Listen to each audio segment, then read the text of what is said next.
Hello everyone, मैं हूं पवन नेगी और आज के वीडियो में हम लोग देखने वाले हैं क्लास 12th केमिस्ट्री का चैप्टर नंबर 5 सरफेस केमिस्ट्री। और ये इस सीरीज़ का थर्ड पार्ट है। तो इससे पहले वाले पार्ट में हम लोग देख चुके हैं अबाउट द कैटालिसिस, राइट। और हमने कहा दो टाइप के कैटालिसिस प्रोसेस हो सकती है, होमोजीनियस और हेट्रोजीनियस, और किस तरीके से वो काम करते हैं उसका मैकेनिज्म भी हमने देखा। आज के वीडियो में हम देखने वाले हैं कि एक जो खास तरीके का कैटालिसिस प्रोसेस है जो होता है बाय जियोलाइट्स, राइट। तो जियोलाइट क्या होते हैं, और इनको हम कहते हैं shape selective catalysis. Shape selective catalysis, जैसे नाम से पता चल रहा है, ये जो कैटालिसिस प्रोसेस है ये शेप पे भी डिपेंड करता है। किसके? रिएक्टेंट प्रोडक्ट के जो शेप है उस पर भी डिपेंड करता है, साथ में जो कैटलिस्ट है उसके पोर स्ट्रक्चर पे भी डिपेंड करता है। तो बड़े ध्यान से समझेंगे। तो किसको हम शेप सेलेक्टिव कैटालिसिस कहेंगे? The catalytic reaction which depends upon the pore structure of the catalyst. और पोर स्ट्रक्चर का मतलब क्या है? मान लीजिए कोई 3 डायमेंशनल स्ट्रक्चर है, राइट। मान लीजिए कोई 3 डायमेंशनल स्ट्रक्चर है, तो इसके अंदर जो पोर्स हैं, पोर्स का मतलब बहुत छोटे छोटे से होल्स, जो जिसके जरिए कोई रिएक्टेंट क्या कर सकता है, एक जगह से एंटर कर सकता है, और जब वो प्रोडक्ट की फॉर्म में चेंज हो जाएगा तो वो दूसरी तरफ से या दूसरे पोर से क्या कर सकता है, एग्जिट कर सकता है। तो इसको हम कह रहे हैं पोर स्ट्रक्चर। तो ऐसा catalytic reaction which depends upon the pore structure of the catalyst and the size of the reactant and product molecules is called shape selective catalysis। तो यहाँ पर जो कैटालिसिस प्रोसेस है, इससे पहले हमने ऐसा नहीं देखा था।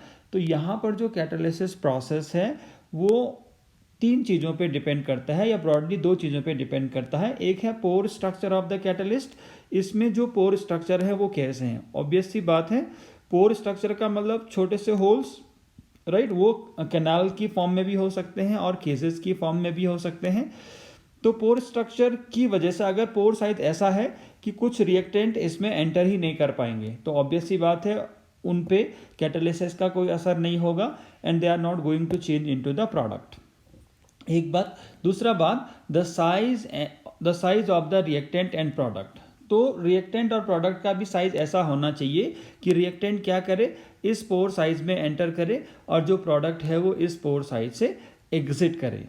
तो ये प्रोसेस कहलाता है हमारा शेप सेलेक्टिव कैटालिसिस। और इनका एक एग्जाम्पल है जियोलाइट्स।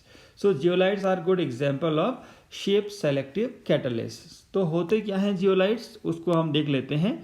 तो zeolite are basically microporous. Microporous का मतलब आप समझ लीजिए, माइक्रो का मतलब बहुत छोटा, और पोरस का मतलब ऐसा 3 डायमेंशनल स्ट्रक्चर, जो मैं आप पहले भी आपको बता चुका हूं, ऐसा 3 डायमेंशनल स्ट्रक्चर जिसमें क्या होंगे, पोर्स होंगे, राइट। और ये बेसिकली क्या है, एल्यूमिनोसिलिकेट हैं। एल्यूमिनोसिलिकेट का मतलब एल्यूमिनियम और सिलिकॉन के कंपाउंड। तो एक एग्जांपल इसका है हाइड्रेटेड सोडियम एल्यूमिनोसिलिकेट। तो हाइड्रेटेड का मतलब because it has water molecule. ये फॉर्मूला है हमारे पास जियोलाइट का, हाइड्रेटेड एल्यूमिनियम, हाइड्रेटेड सोडियम एल्यूमिनोसिलिकेट का। तो ये हाइड्रेटेड हम क्यों कह रहे हैं? Because it contain certain number of water molecule. X इसलिए लिखा है because it can very, change हो सकता है। सोडियम आपको दिखाई दे रहा है, सोडियम एक पार्ट में है। और एल्यूमिनियम सिलिकेट, तो ये है Al2Si2O8, right. So this is an example of zeolite, और इसका पर्टिकुलर नाम है हाइड्रेटेड सोडियम एल्यूमिनियम सिलिकेट। अब देखिए होता क्या है इसके स्ट्रक्चर के अंदर।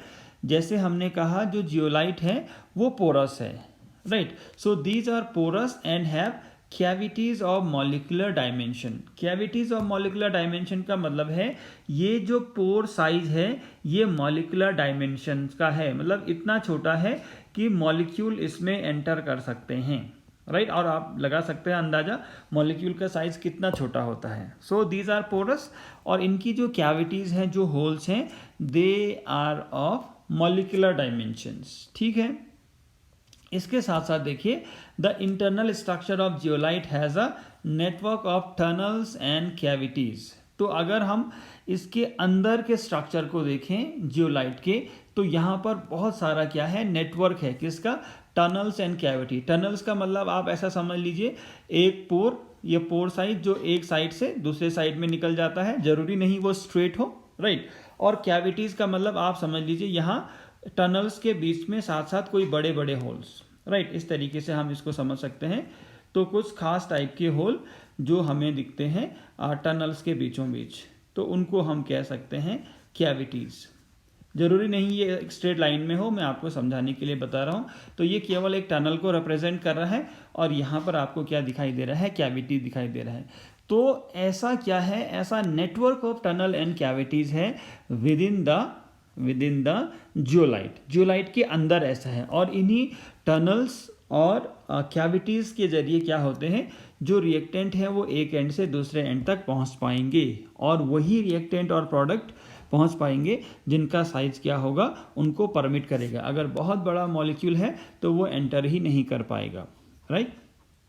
सो जैसे हमने पहले भी कहा है, the reaction in zeolites depend upon the size of the cavities, जो केसेस हमने कहे, and pores tunnels present in them. ठीक है, तो कौन सी रिएक्शन वो उनमें हो पाएगी, तो ये रिएक्टेंट और मॉलिक्यूल के प्रोडक्ट के साइज पे तो डिपेंड कर ही रहा है, साथ में इन टनल्स और जो कैविटीज जो केजेज हैं उनके साइज पे भी डिपेंड करेगा, राइट।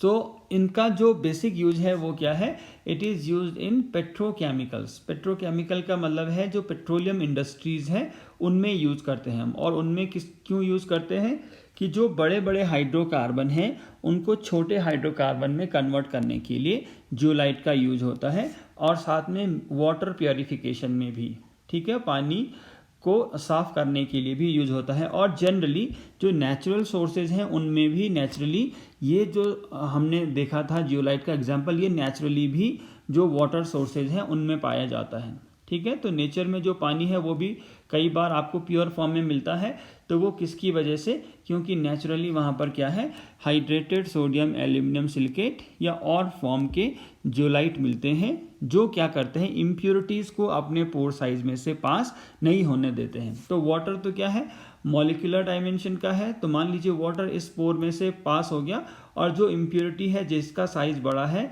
वो इस पोर साइज में से पास नहीं हो पाएगा। तो नेचुरली भी ये क्या करते हैं, वाटर प्योरीफायर की तरह काम करते हैं। एक और एग्जांपल है ZSM, ये भी क्या है, एक शेप सेलेक्टिव कैटालिसिस का एग्जांपल है, राइट।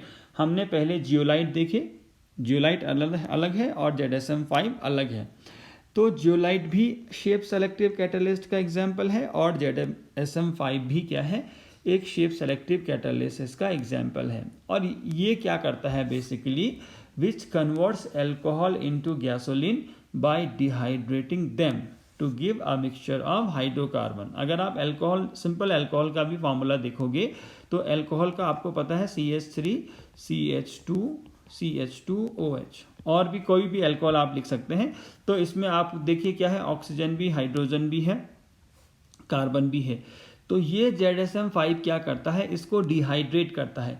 डिहाइड्रेट का मतलब इसमें से वाटर निकल जाएगा, वाटर निकल जाएगा का मतलब ऑक्सीजन और हाइड्रोजन निकल जाएगी, तो बचेगा क्या, केवल कार्बन और हाइड्रोजन। तो ये केवल हाइड्रोकार्बन बच जाता है। तो जो गैसोलीन है, गैसोलीन का मतलब पेट्रोलियम प्रोडक्ट या पेट्रोल, ये भी क्या है, हाइड्रोकार्बन है। तो अल्कोहल को पेट्रोल में कन्वर्ट करने के लिए यूज होता है ZSM5, ठीक है। सो ये एक ब्रीफ इंट्रोडक्शन था, या इतना ही आपके सिलेबस में है about the shape selective catalyst. तो एक बार आप देख लीजिए, ये है स्ट्रक्चर ऑफ जियोलाइट, ठीक है। तो स्ट्रक्चर ऑफ जियोलाइट में जैसे कि हमने पहले कहा था, क्या करता है, यहाँ आपको दिख रहा है इसका जो स्ट्रक्चर है वो पोरस स्ट्रक्चर है। आपको टनल्स दिख रहे हैं, आर पार दिखते हुए शेप दिख रहे हैं, ठीक होगा, पोर्स दिख रहे हैं। तो इसी को हम कह रहे थे दैट क्या है कि जो जियोलाइट हैं वो क्या है, they are they have porous structure, उनमें टनल्स और कैविटीज हैं। तो देखिए ये क्या करता है, एक स्ट्रक्चर को, एक कंपाउंड को जो इसमें से पास हो सकता है, क्योंकि यहाँ जो पोर साइज होगा ये मॉलिकुलर डायमेंशन का है, इसको क्रैक कर दे रहा है या ब्रेक कर दे रहा है दो अलग अलग कंपाउंड में। ठीक हो गया। तो इसी पर्पस के लिए क्या होता है, जो जियोलाइट है वो यूज होता है। तो अगर ये यहाँ एंटर कर पाएगा तो ये दोनों, क्योंकि इनका साइज छोटा है, तो ये पोर साइज से एग्जिट भी कर पाएंगे। और अगर हमने कोई ऐसा मॉलिक्यूल ले लिया जिसका साइज इससे बड़ा है या इसके पोर साइज से बड़ा है, तो वो रिएक्शन पॉसिबल ही नहीं हो पाएगी। मतलब आप जो कैटालिसिस की जो प्रॉपर्टी है कि वो स्पेसिफिक नेचर के होते हैं, ये जियोलाइट भी शो कर रहे हैं। Right, so this was all about the zeolite.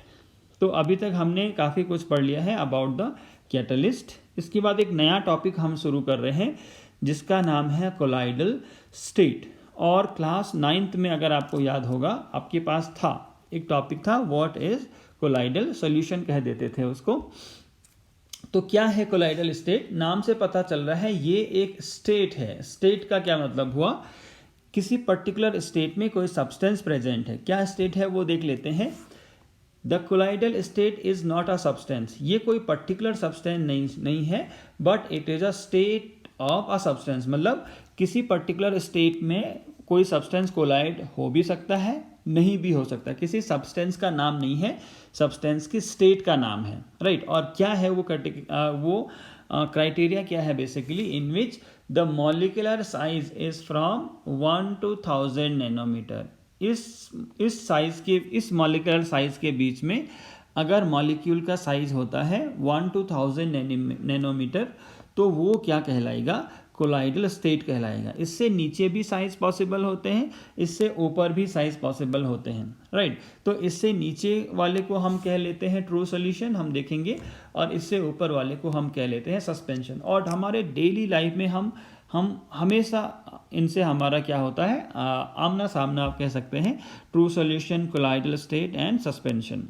तो एक बेसिक बात इसके बारे में हमने कही कि जो कोलाइडल स्टेट है वो क्या है, it is a state of substance but it is not a substance. इसका मतलब है सेम कोई सब्सटेंस किसी पर्टिकुलर स्टेट पे कोलाइडल स्टेट में हो भी सकता है, नहीं भी हो सकता है, depending upon its molecular size. और भी कुछ हम देखने वाले हैं। तो मिक्सचर जो जनरली हमने पढ़े थे छोटी क्लासेस में, उसको एक बार रिवाइज कर लेंगे।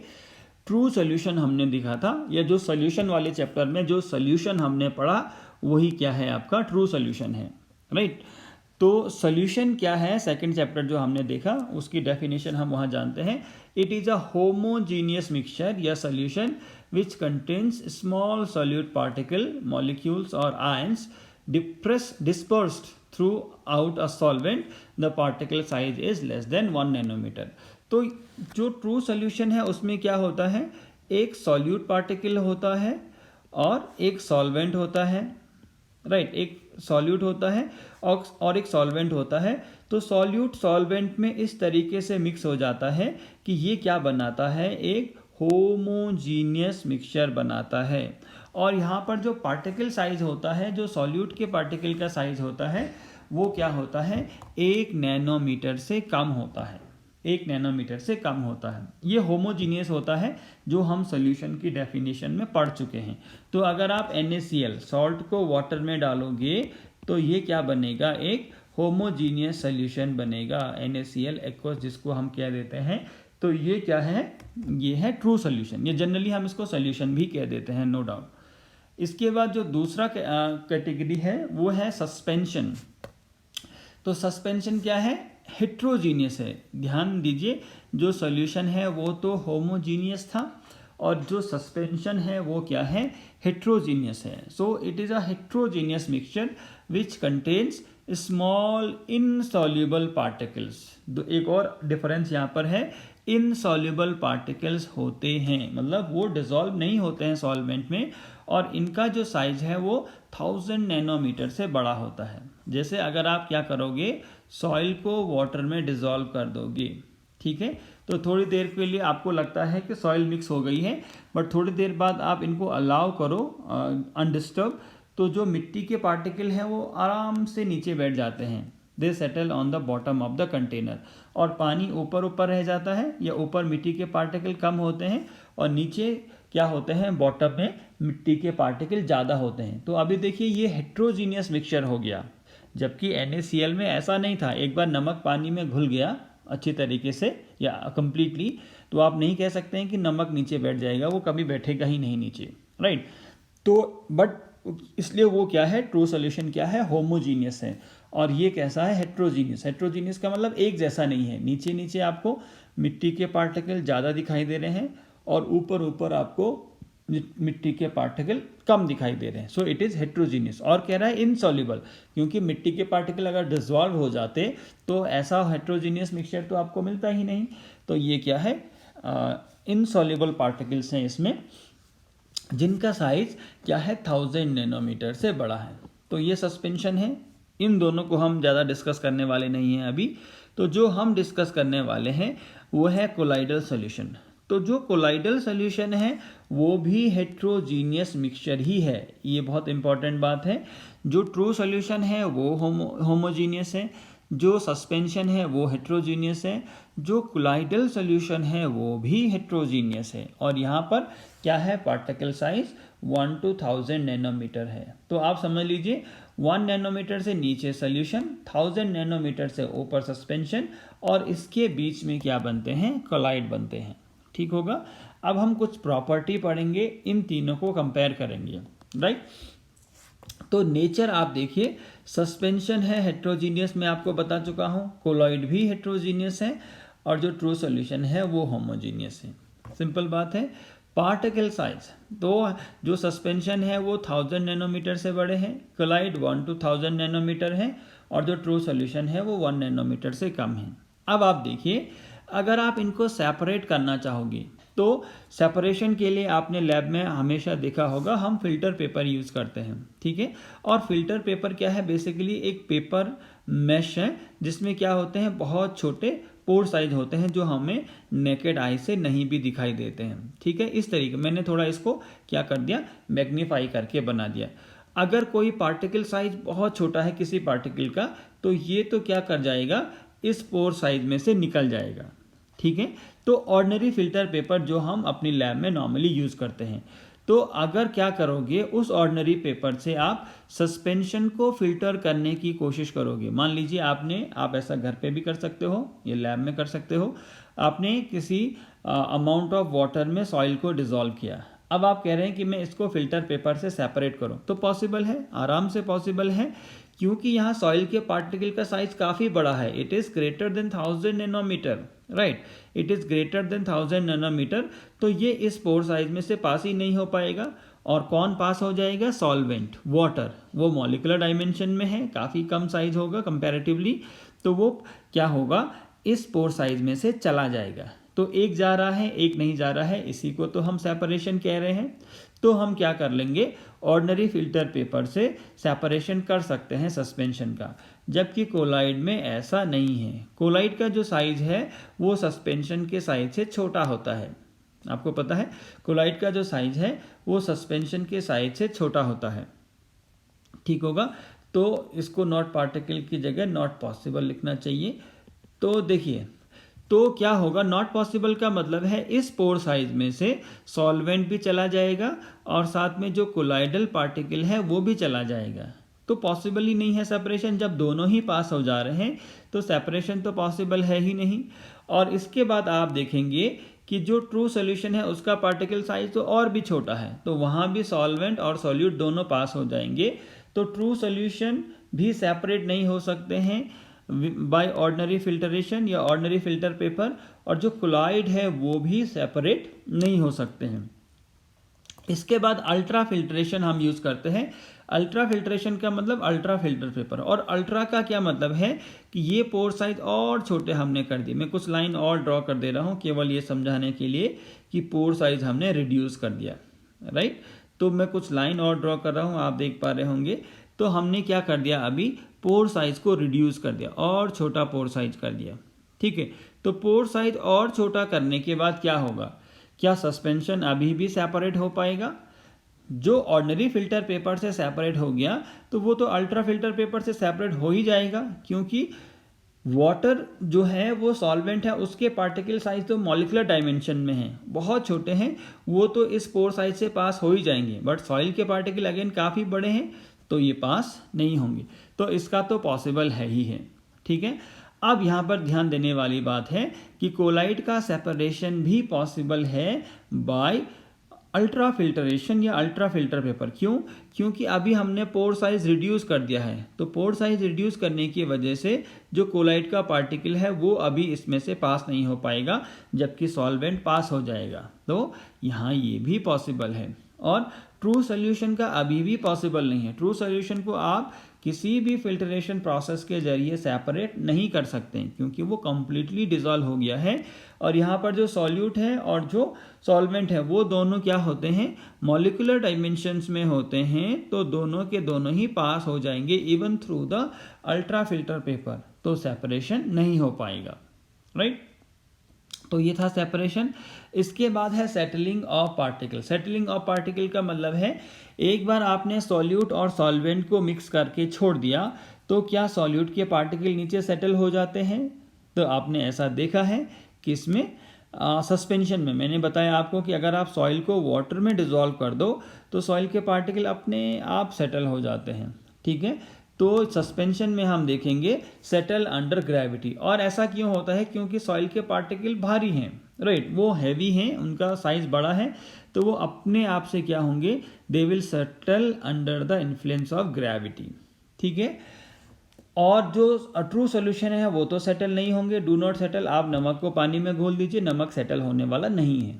ठीक है, अब यहाँ पर देखिए सेटल ओनली ऑन सेंट्रीफ्यूगेशन। अगर कोलाइड को आप क्या करते हैं, सेटल होने के लिए छोड़ते हैं तो ये अपने आप से सेटल नहीं होगा, ये केवल सेंट्रीफ्यूगेशन के जरिए ही सेटल होगा। अब सेंट्रीफ्यूगेशन क्या है? कुछ भी नहीं है।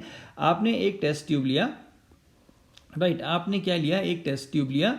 इस टेस्ट ट्यूब में हमने क्या करना है, हमने कोलाइडल सोल्यूशन ले लिया, राइट, कोलाइडल सोल्यूशन ले लिया। तो कोलाइडल सोल्यूशन में जैसे हम सॉल्यूट सॉल्वेंट देखते हैं वैसे इसमें भी होंगे, भले उनका नाम यहाँ पर डिस्पर्सन मीडियम है, वो हम समझेंगे बाद में। तो मैं आपको समझाने के लिए बता देता हूँ कि यहाँ कुछ क्या है, सॉल्यूट के पार्टिकल भी हैं। अब सेंट्रीफ्यूगेशन का मतलब है इस टेस्ट ट्यूब को आपने बहुत तेज़ी से घुमाना है एक मशीन में जिसका नाम है सेंट्रीफ्यूज। तो बहुत तेज़ी से घुमाएंगे तो आपने पढ़ा है सेंट्रीफ्यूगल फोर्स, तो क्या होगा, इन पार्टिकल पर नीचे की तरफ सेंट्रीफ्यूगल फोर्स लगेगा, राइट। तो जितना ज़्यादा फोर्स नीचे की तरफ लगेगा उतना जल्दी ये सेटल होंगे। तो जितना ज़्यादा तेज़ी से हम घुमाएंगे उतना ज़्यादा फोर्स इन पर लगेगा नीचे की तरफ, राइट, तो ये सेटल होंगे। तो जो कोलाइडल पार्टिकल हैं वो केवल सेंट्रीफ्यूगेशन के जरिए ही सेटल होते हैं, अदरवाइज नहीं होते हैं। ठीक है, इसके बाद विजिबिलिटी क्या दिखाई देते हैं। So particles visible to naked eye. आप देख सकते हैं सस्पेंशन के पार्टिकल को अपनी आंखों से, मिट्टी के पार्टिकल आपको दिखाई देते हैं, नो प्रॉब्लम। कहीं भी कभार नॉर्मली नहीं भी दिखाई दे सकते हैं छोटे पार्टिकल, बट नॉर्मली आप देख सकते हैं। ठीक है, तो यहाँ विजिबिलिटी है। यहाँ क्या होता है, कोलाइड में scattering of light by the particle is observed. Particles are observed under ultra microscope. इसका मतलब है नॉर्मली आप सॉल्वेंट में जो सॉल्यूट के पार्टिकल डिसॉल्व हैं उनको नहीं देख पाते हैं, उनको आप नहीं देख पाते हैं। बट अगर आप अल्ट्रा माइक्रोस्कोप मतलब बहुत पावरफुल माइक्रोस्कोप आप यूज़ करेंगे तो आप देख पाते हैं। और नॉर्मली अगर आप क्या करते हैं, कोलाइडल सोल्यूशन में से कोई लाइट पास करते हैं तो कोलाइडल के पार्टिकल क्या करते हैं, उस लाइट उस पार्टिकल को, कोलाइडल के पार्टिकल उस लाइट को स्कैटर कर देते हैं, फैला देते हैं, और वो हमें दिखाई देता है। इसी को हम टिंडल इफेक्ट भी कहते हैं, आगे ये हम देखेंगे। तो सिंपल सी बात है, यहाँ जो पार्टिकल हैं they are not visible with the naked eye but they are observed under ultra microscope. और इसके साथ साथ अगर नॉर्मली अगर हमें देखना है तो हम उनके द्वारा जो लाइट स्कैटर होती है वो देख पाते हैं। और यहाँ तो पार्टिकल दिखते ही नहीं है। अगर आप नमक को पानी में घोल दो या कोई और भी, मैं केवल NaCl का एग्जांपल ले रहा हूँ, इसका ये मतलब नहीं है कि और सोल्यूशन एग्जिस्ट नहीं करता। आप शुगर को डिसॉल्व कर दो, आप KMnO4 को डिसॉल्व कर दो, और किसी को भी आप डिसॉल्व कर दो, तो पार्टिकल को आप देख ही नहीं पाएंगे क्योंकि साइज बहुत छोटा है।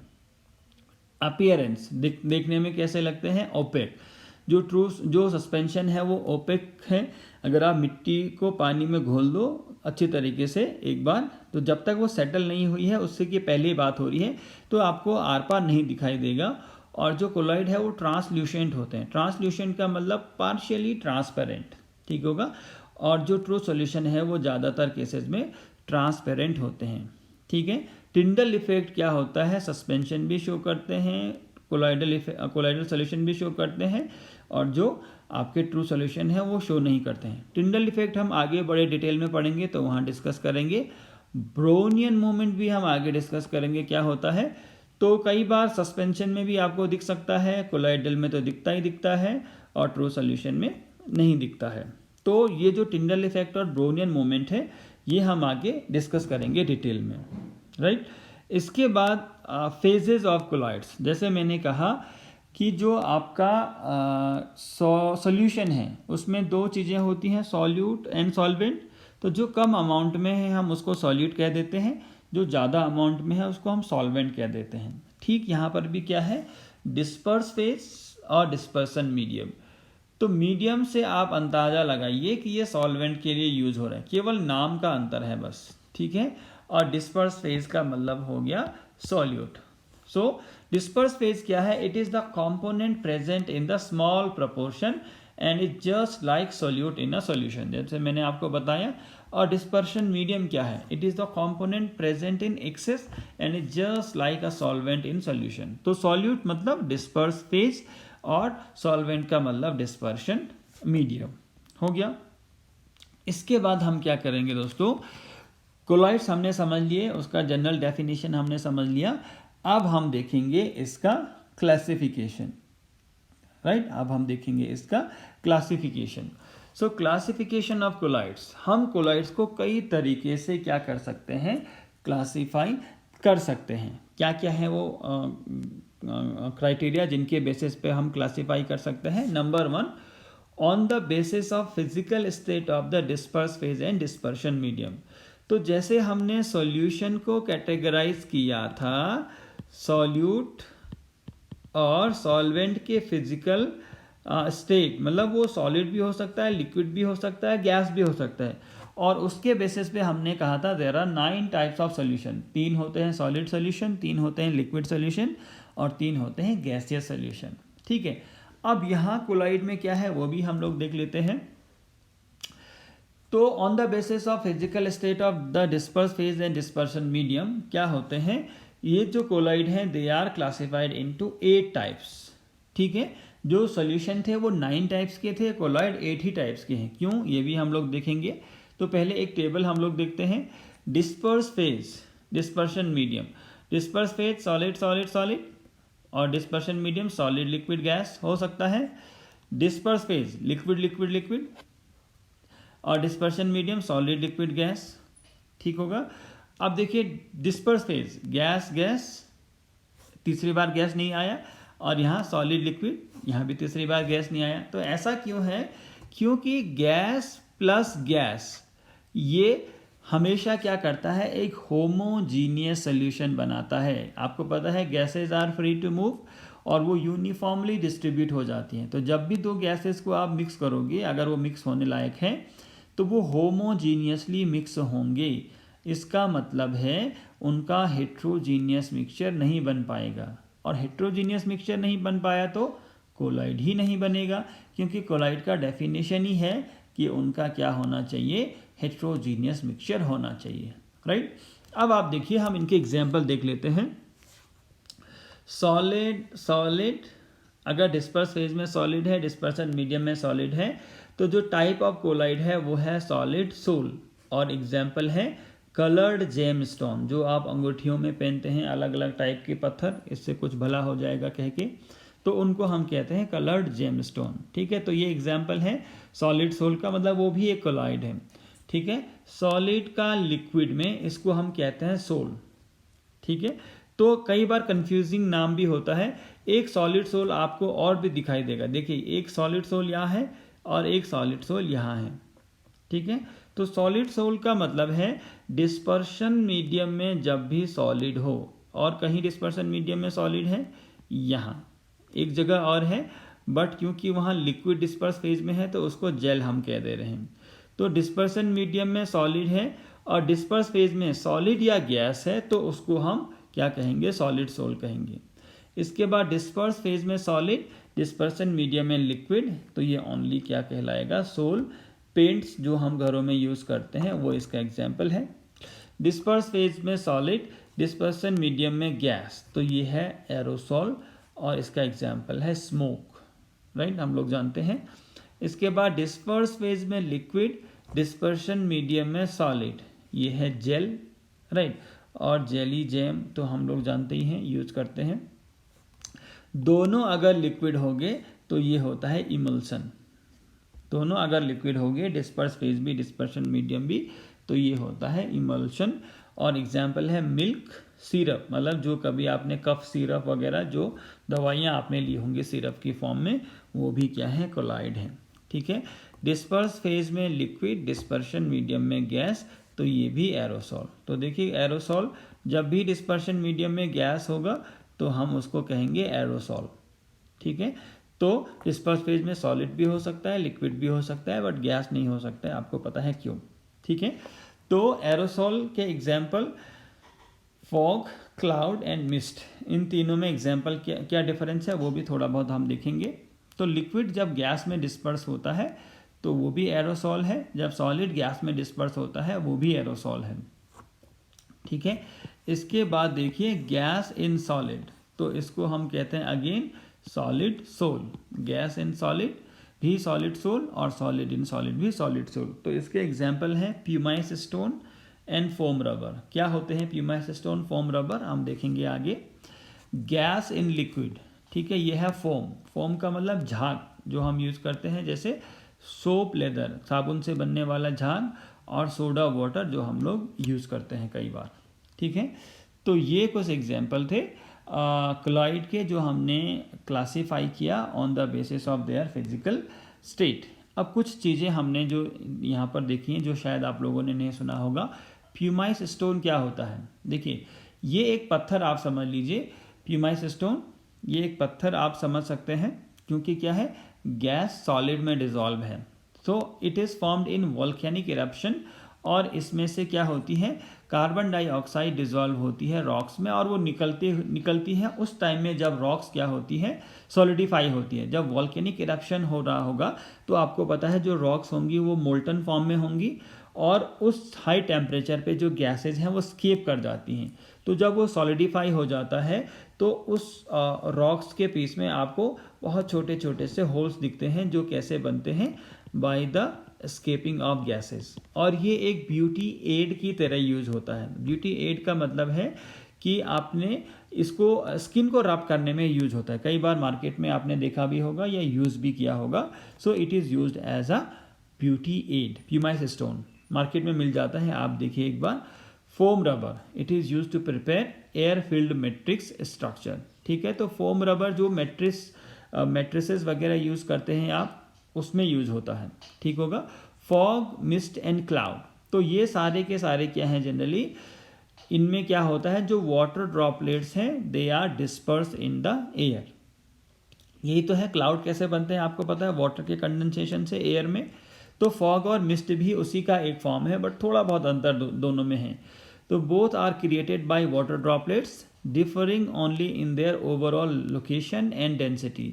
मतलब जो फॉग और जो मिस्ट है वो अलग अलग हाइट पर बनते हैं फ्रॉम द ग्राउंड, और डेंसिटी उनकी क्या होती है, अलग अलग होती है, ठीक है।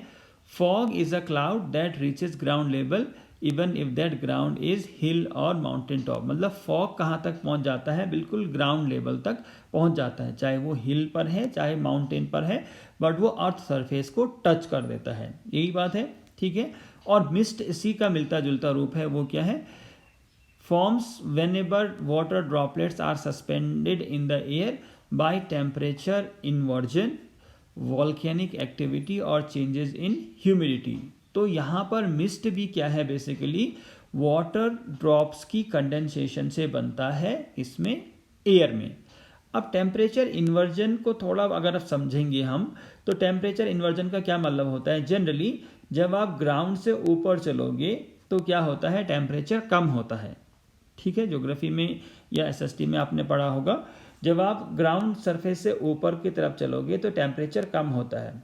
बट कई बार सर्दियों में बेसिकली नीचे का टेम्परेचर क्या होता है, कम होता है।